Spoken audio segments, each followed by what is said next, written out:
Apocalipse capítulo de número 3, eu quero ler rapidamente. Vamos passar por 3 cidades, vamos fazer aqui agora um tour de flash, um tour super rápido, temos horário, né?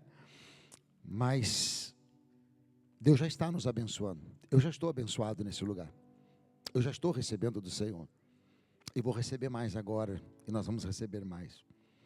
Ao anjo da igreja que está em Sardes, escreve: essas coisas diz aquele que tem os 7 Espíritos de Deus, as 7 estrelas. Conheço as tuas obras, que tens nome e que vives e está morto. Conheço as tuas obras e que tens nome de que vives e está morto. Sê vigilante e consolida o resto que está para morrer, porque não tenho achado íntegras as tuas obras na presença do meu Deus. Lembra-te, pois, do que tens recebido e ouvido, guarda-o e arrepende-te, porque não vigiaste. Verei como ladrão, não conhecerás de modo algum a hora que virei a ti.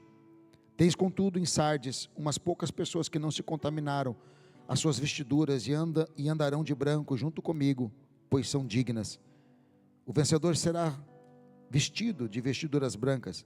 De modo nenhum apagarei o seu nome do livro da vida.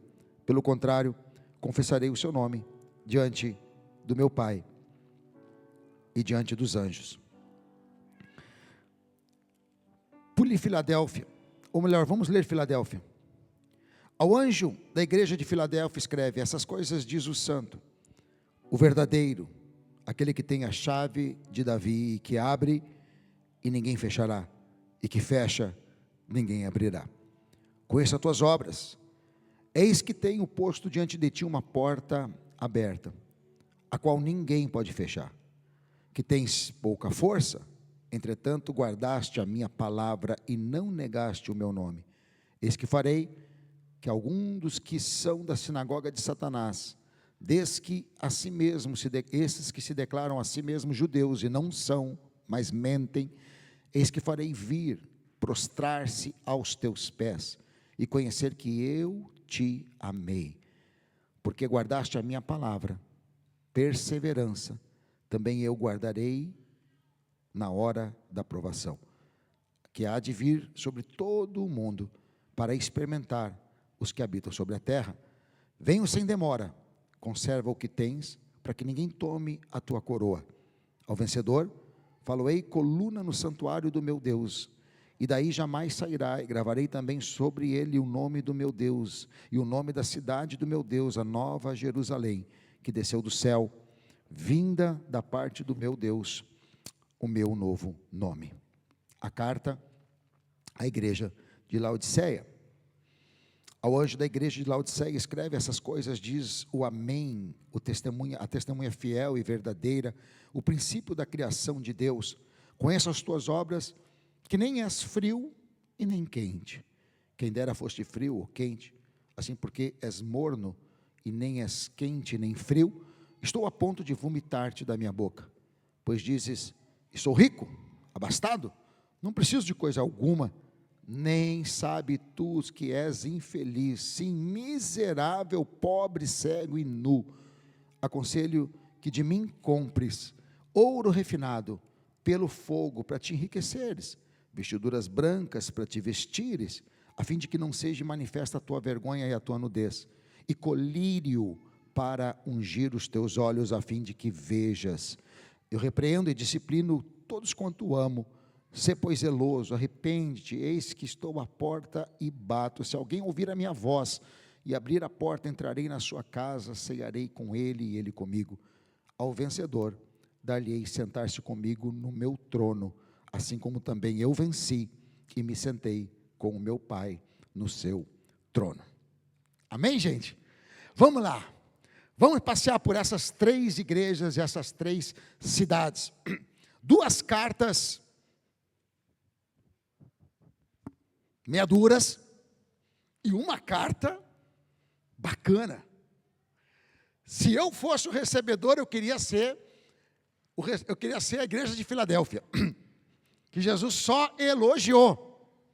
Agora as outras 2 aqui, as demais, havia coisas boas, mas também havia repreensões. E muitas vezes é mais gostoso ouvir os elogios. É gostoso ouvir o elogio. É bacana. A gente se sente reconhecido. Mas só ouvir elogios não muda a nossa vida também.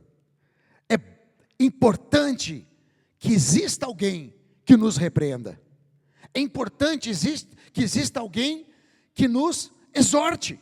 Talvez uma das coisas mais importantes que um homem e uma mulher precisa ter no seu ciclo de amizade ou no seu ciclo de relacionamento é ter alguém que tenha autoridade para te exortar.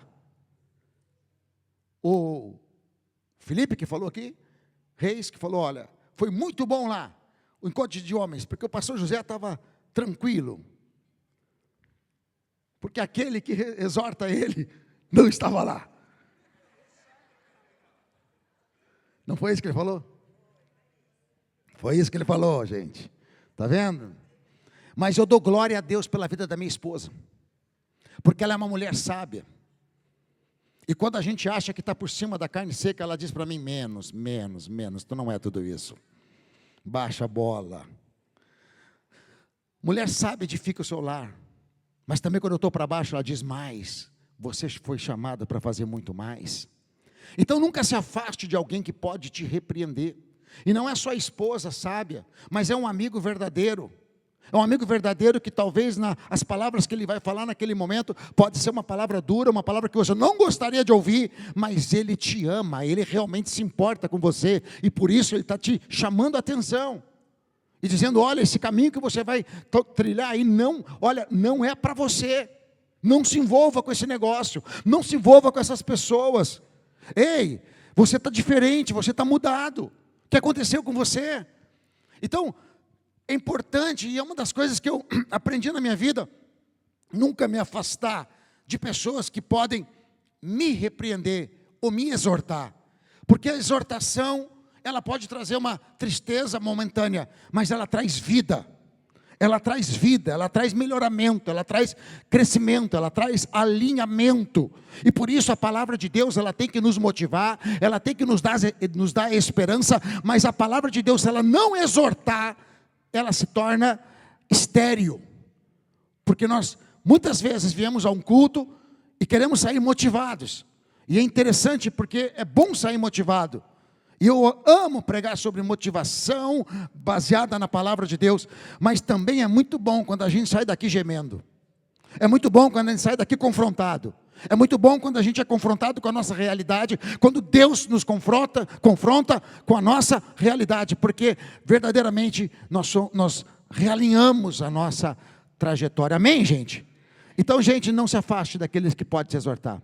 E nem se chateie com aquele que... Eu não estou falando de críticos, eu não estou falando de pessoas invejosas, eu não estou falando de pessoas que te exortam por inveja, te culpam, ou te colocam um rótulo. Não é isso que eu estou dizendo. Eu estou falando com pessoas que realmente se importam com você, e muitas vezes vão dizer a verdade que ninguém tem a coragem de dizer, porque te amam e sabe que você pode ser melhor. E Deus é assim. Senão ele ia fazer aqui carta só de maravilha, vocês estão bem aí. Não. Está bem, mas não está tanto. Vamos arrumar isso, vamos ajeitar. Vamos começar por Sardes. A cidade de Sardes é interessante porque ela recebe também uma exortação. Para a gente entender um pouquinho, é importante a gente entender as características culturais, econômicas e políticas da cidade em si. E a gente vai identificar, e quando eu estava lendo e escrevendo isso aqui, eu achei interessante porque como que a cidade se parece com a igreja, e a igreja se parece com a cidade. É interessante como que essas duas identidades, elas parece que se igualam de alguma maneira.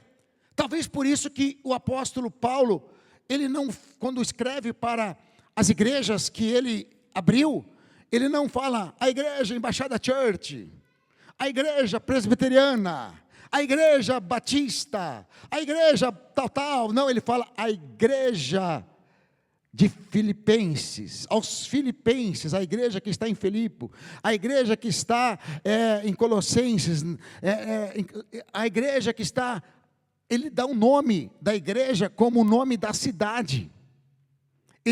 Você já prestou atenção nisso? Ele dá o nome da igreja como o nome da cidade. É interessante isso. Vamos lá. Alguns aspectos culturais rápidos. Centro Sardes, culturalmente, era um centro antigo famoso no reino da Lídia. Herança rica, orgulho histórico. Conhecido pelo luxo e pela vida confortável, mas também pela decadência moral. Economicamente, tinha uma grande riqueza vinda da mineração de ouro, da indústria de lã.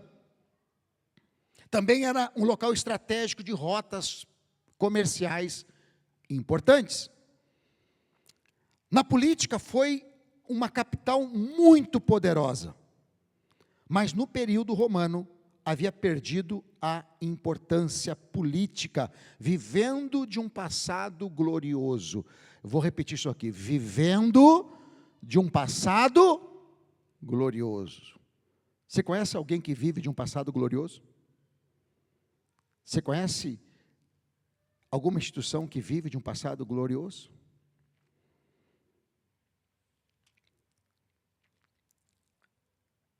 Ela ainda tinha um status de cidade autônoma, mas não tinha mais a importância que outrora teve. Você conhece alguém que ainda mantém um status, mas não é mais a realidade do status? Isso aqui é questão cultural, econômica, política da cidade. Agora vamos para a carta. Destacar algumas coisas que Deus fala sobre a igreja que está nessa cidade de Sardes. A primeira coisa que Deus fala aqui é que era uma igreja que tinha fama de estar viva, mas na realidade estava espiritualmente morta. Suas obras não eram mais as mesmas obras do início, e não eram mais completas diante de Deus. A exortação que Deus faz é fortalecer o que restava, lembrar-se do que receberam outrora, e guardar, e buscar o arrependimento. A exortação era acordar espiritualmente antes que Cristo viesse como um ladrão. E a promessa era que Deus daria vestes brancas, que Deus não riscaria o nome do livro da vida, e que Deus confessaria o nome deles diante do Pai e dos anjos. Então aqui, era uma igreja que foi pujante, era uma igreja que ministrou santidade, buscou ser íntegra, viveu momentos áureos, viveu momentos gloriosos. Quem sabe milagres, prodígios, sinais aconteceram naquela igreja. Mas o tempo passou, situações aconteceram, e essa igreja foi esfriando, essa igreja foi deixando as primeiras obras, essa igreja foi deixando a sua prática, foi deixando o seu zelo. Mas olha só, ainda mantinha um status. Ainda mantinha um status. Quem olhasse num primeiro momento, talvez chegaria, vamos supor, em uma igreja nos nossos dias, e encontraria uma igreja extremamente organizada, desde o estacionamento, vagas para visitante, vagas para membros, pessoas uniformizadas, um local lindo para as crianças, como quase que um parque da Disney. E eu não estou aqui fazendo nenhum tipo de crítica com respeito a termos qualidade na igreja, você vai entender. Mas encontrasse tudo isso que nos encanta, meu Deus, que qualidade, que excelência, um lugar bom, um som muito bom de qualidade, um pastor que não está rouco, tudo perfeito. Só que, às vezes também cheia, lotada de pessoas. Então, se você perguntasse para qualquer um menos desavisado, ele diz assim: e aí, aquela igreja? Uau, aquela igreja é poderosa. Aquela igreja é uma igreja forte. Mas ela perdeu a sua força. Porque se perguntasse para Deus, não, aquela igreja já não tinha mais, mantinha um status, mas não cumpria mais a função. Alimentava as pessoas religiosamente. Fui lá, sabe aquele negócio que a gente faz academia, e aí depois que você faz aquela 1 hora de academia, agora também fora de moda, mas tinha uma época que o pessoal botava assim: tá pago. Já viram isso aí? Está pago? Tem crente que vem no domingo e diz: está pago. Está pago. Fiz a minha contribuição espiritual. Fiz os meus deveres espirituais. Então, é uma igreja que perdeu a autoridade espiritual. O pastor Wagner me deu um livro. Me emprestou, me deu, não sei, na semana passada. Deu? Ah, que bom. Porque livro e esposa não se empresta. e eu achei interessante o que o autor fala aqui, de um livro, eu quero até ler isso aqui. E falando da igreja de Sardes também. Ele fala assim de um autor que escreveu uma história, um conto, de um soldado alemão. Olha que interessante isso aqui. Um soldado alemão, ferido, foi para o hospital militar para o tratamento. Quando ele chegou, era um prédio grande, imponente. Ele viu 2 portas, uma escrita: para os levemente feridos, e a outra, para os gravemente feridos. Ele entrou pela primeira porta, passou por um longo corredor, e no final viu 2 portas indicando: para oficiais, e a outra, para não oficiais. Ele entrou pela última porta, desceu um longo corredor e uma escadaria, e no final viu 2 portas, uma indicando: para os membros do partido, e a outra, para os não partidários. Então ele tomou a segunda porta, e quando ele abriu, ele se encontrou na rua. Quando o soldado voltou para casa, sua mãe lhe perguntou: como é que foram as coisas no hospital? Bem, mãe, respondeu ele.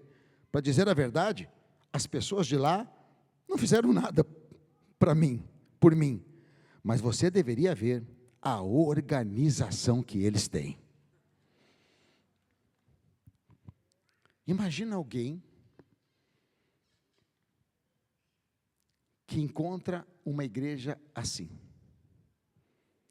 A pessoa entra na igreja e sai da mesma maneira. E a única coisa que ela vai lembrar é da organização, do staff, da decoração. É uma igreja que perdeu a sua função. Se a gente não for confrontado nesse lugar, não precisa vir mais. Se a gente não for alimentado, não precisamos nos reunir mais. Se Jesus não for glorificado, não precisamos nos reunir mais. Se nós não formos de alguma maneira crescermos em Cristo, não precisamos nos reunir mais. Gente, vamos para a praia, vamos fazer outra coisa. Isto era Sardes. Agora, uma outra cidade chamada Laodiceia. E essa aqui talvez quando a gente fala das cartas do Apocalipse, a maioria dos crentes só lembra dessa aqui. Porque Jesus faz uma comparação um pouquinho nojenta.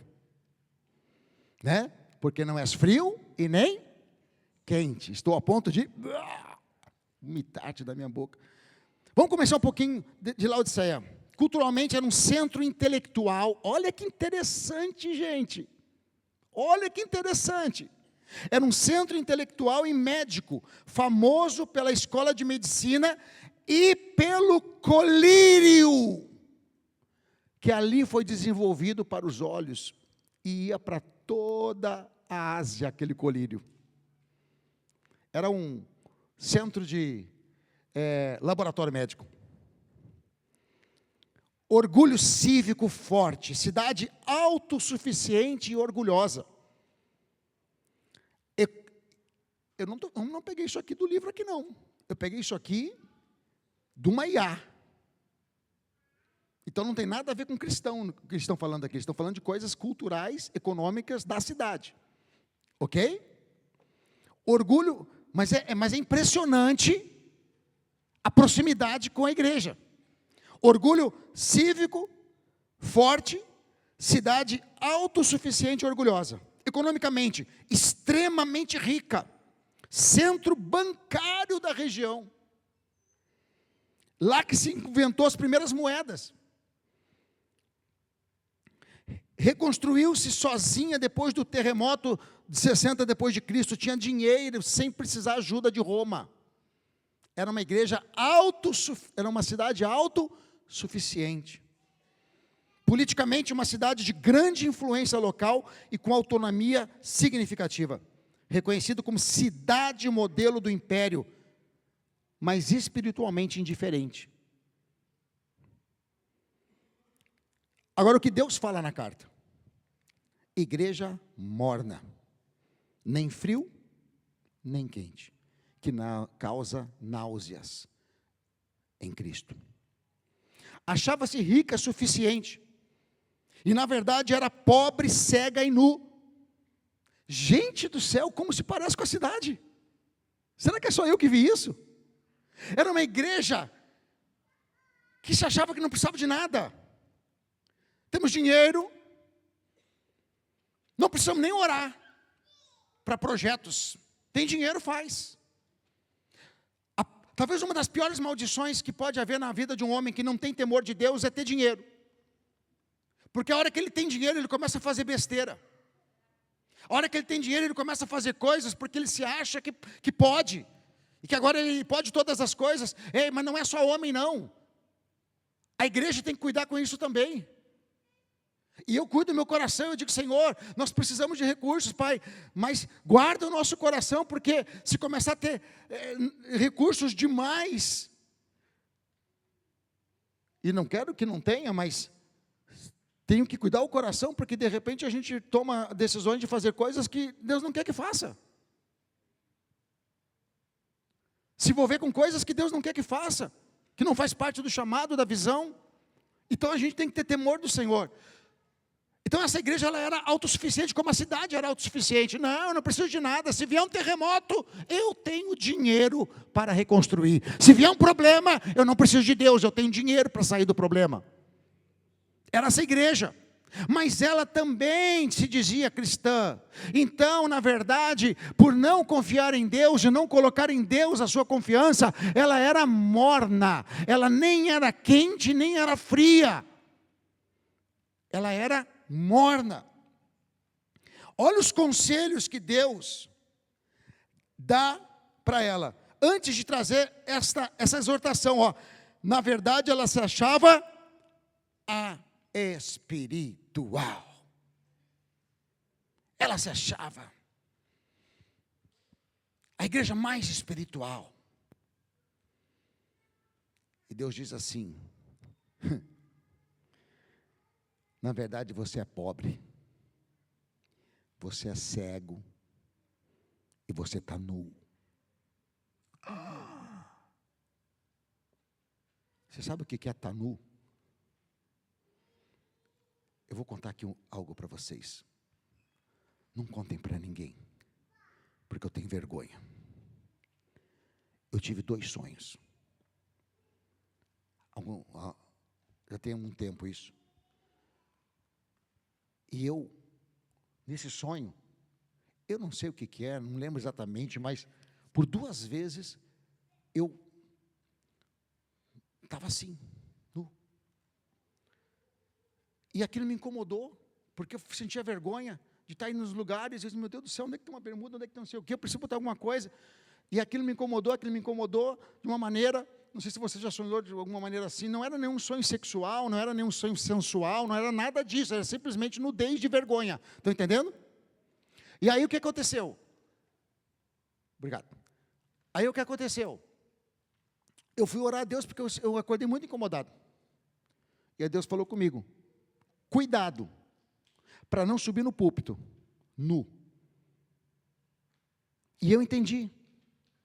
Você sabe pregar, você tem fluência para falar, mas se você não te preparar e não tiver o Espírito Santo com você, você vai estar pregando nu. Você não tem respaldo, você não tem vestimenta. Meu irmão, isso é uma exortação. Se Deus falar isso com o pastor, não vai falar com você? Se a gente se descrente, será que a gente está vestido com santidade? Será que a gente está revestido com o poder de Deus? Será que a gente está buscando? Será que a gente está nos revestindo? Ou a gente vai dizer que é crente, se esconder atrás disso? Eu vou dizer que sou pastor de uma igreja bacana, olha só, então eu posso chegar aqui porque eu tenho facilidade, e aí eu vou pregar qualquer coisa, e vai ser tudo legal, e eu vou empolgar vocês. Ei, pobre, cego e nu.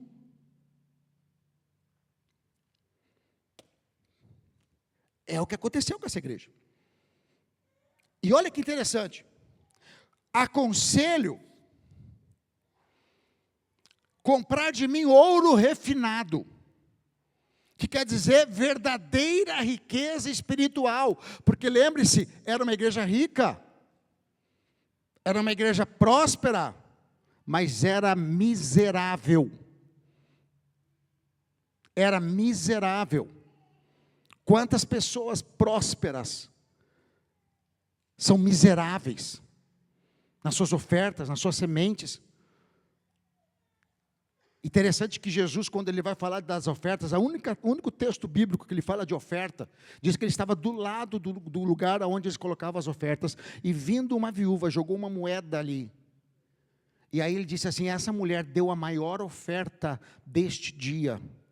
E os outros que eram mais matemáticos, economistas, disseram: Jesus, o senhor não fez economia, mas eu vou dizer algo para o senhor aqui, tem gente que está dando muito mais valor que ela. Ele falou: não, todo mundo está dando aqui esmolas. O que é esmola? Restos do que tem. Ela está dando tudo que ela tem. Não é o valor, é a liberalidade, é a fé. Tem pessoas que são fiéis nos seus dízimos, enquanto estão passando adversidade, enquanto estão passando lutas, creem nisso, começam a ser fiel nos dízimos, ofertam, daqui a um pouco começam a ganhar mais, a empresa começa a prosperar, já acha que é muito dinheiro para dizimar.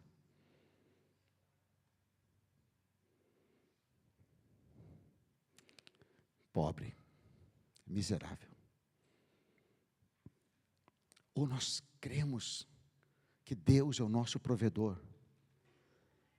ou nós estamos nos enganando.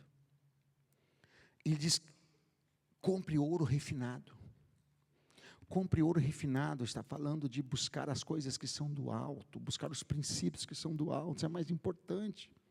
E aí ele vai dizer: olha que interessante, isso aqui, vista-se de vestes brancas, fala de santidade, de pureza, de voltar, de abrir mão das manchas.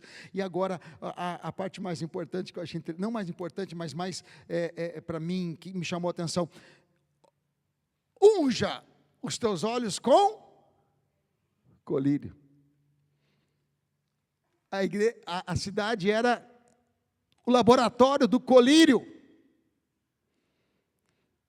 Era famosa por ter descoberto um colírio, que mandava esse colírio para toda a Ásia.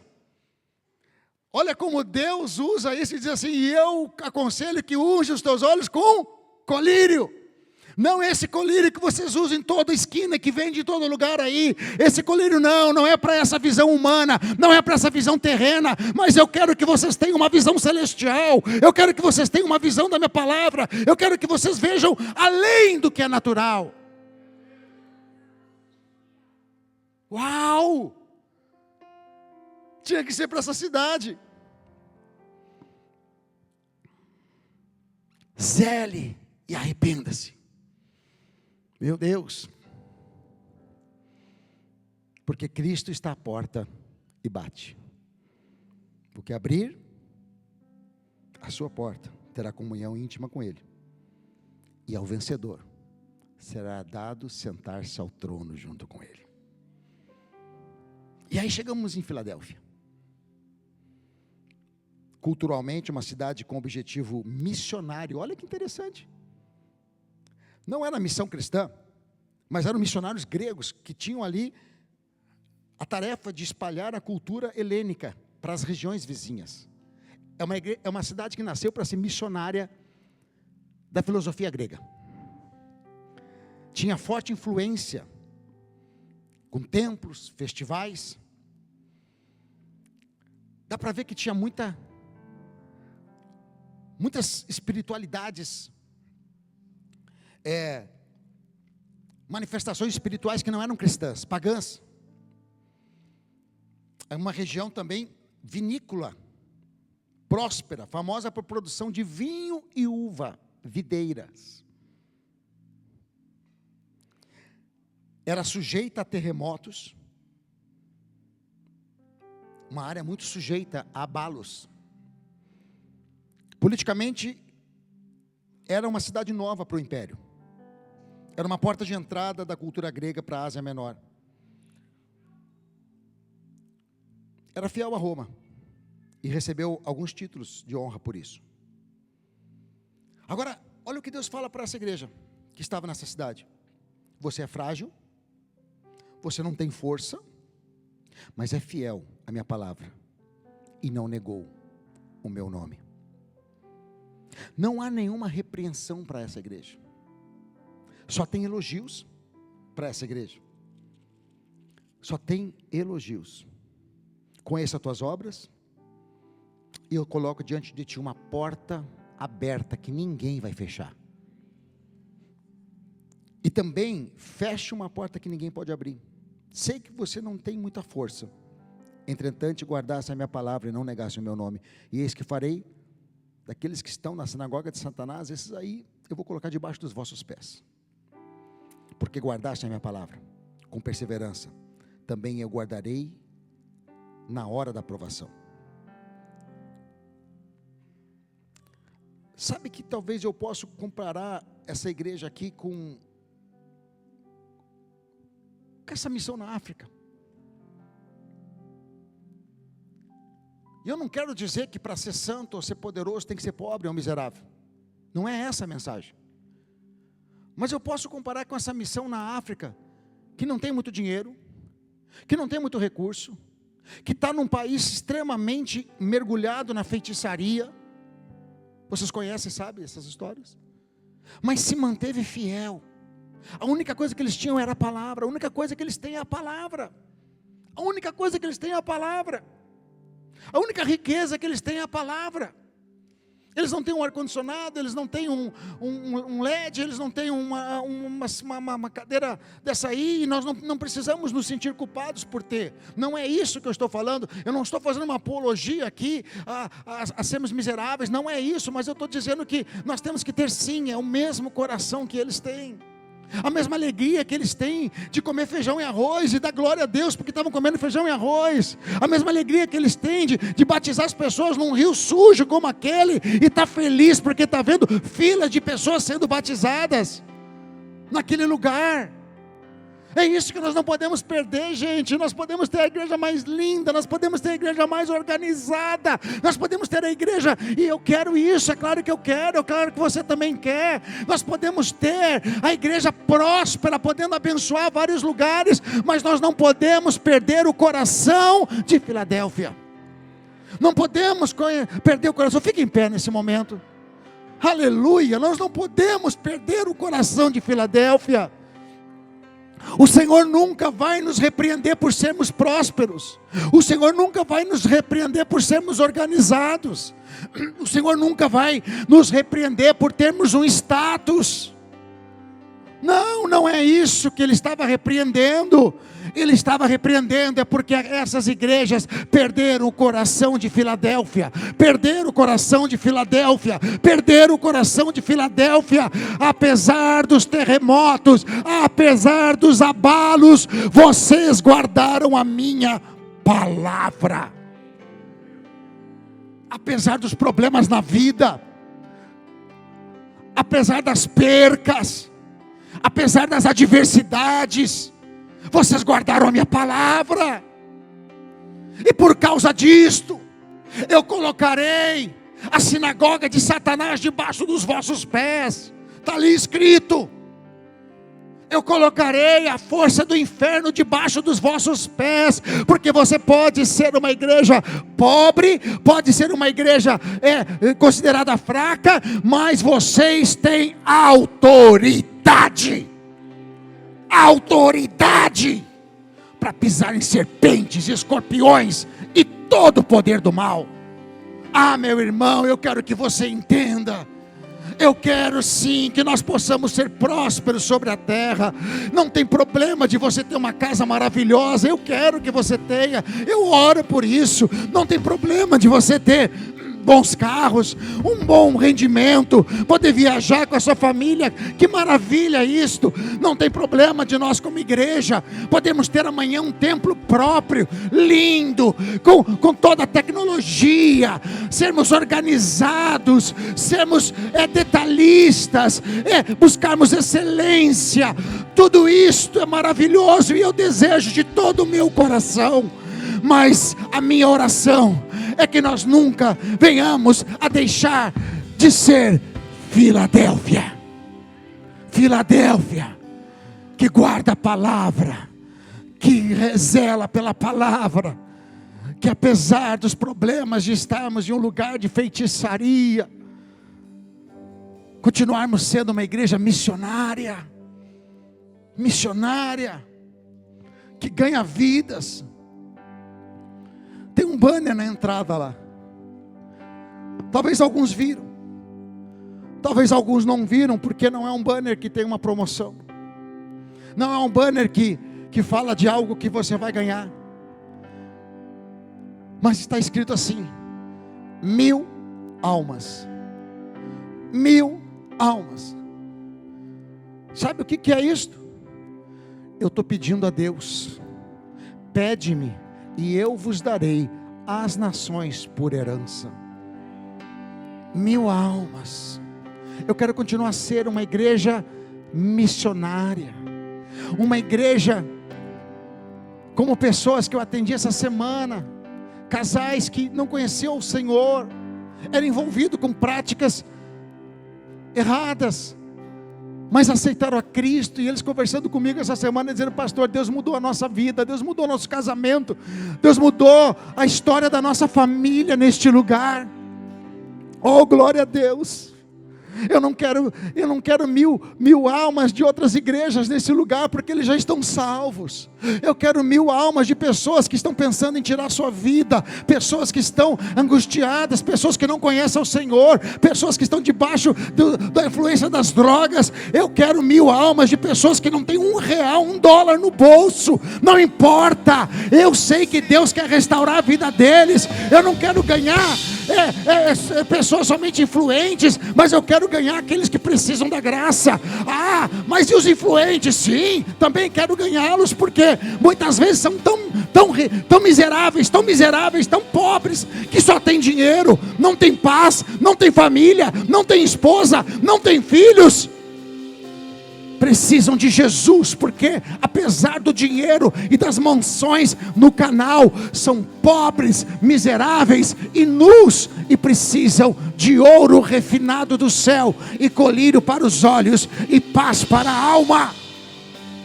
Eu posso contar com você, Embaixada Church. Vamos nos converter nessa igreja.